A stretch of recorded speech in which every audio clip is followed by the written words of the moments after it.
As an individual, you have a unique style made up of a jumble collection of significant personal experiences, ways of thinking, personal values, and somewhat predictable behaviors. Maybe a simpler way to look at your style can be compared to a pie. The inside or the filling of the pie, much like your personality, is out of the direct view of others and contains a wonderful mixture of ingredients that gives the pie its unique texture and flavor. Behavior, or your style, is just the crust. It's the outer part of the pie that everyone can see and describe in more or less the same way. To accurately describe and simply explain your personality in a few words would not just be difficult, it would be impossible. Style deals only with your behaviors, that part of your personality which can objectively be observed by others. Hello, my name is John Boring. I want to welcome you to Styles at Work.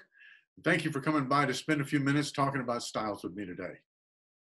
When we're discussing styles, we're going to talk about it in terms of themes, tendencies, patterns, not exact behaviors. This is not an exact science. And frankly, you're not that simple. So what is the origin of style?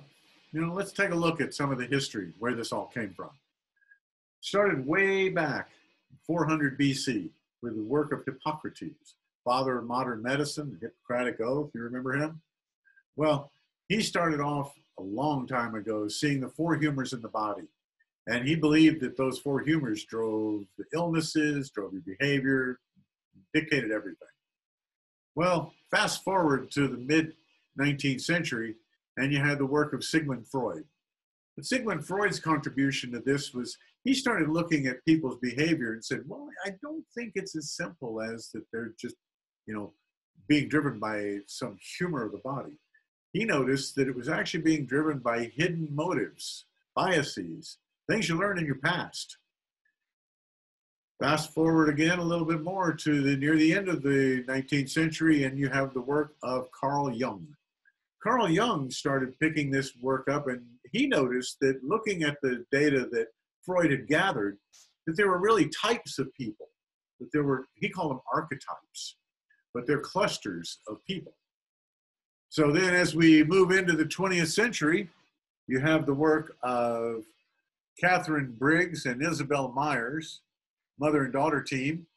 They came up with what's referred to now as MBTI, or Myers-Briggs Type Indicator. And that was the first instrument to measure the psyche, but it worked on the general population.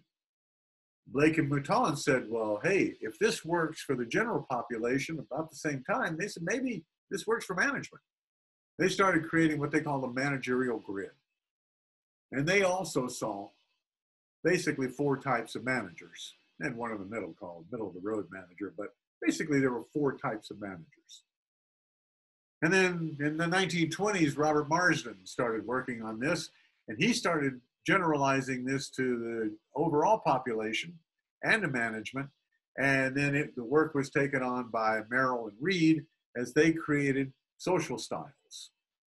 This is for the general population, and DISC was much more for management.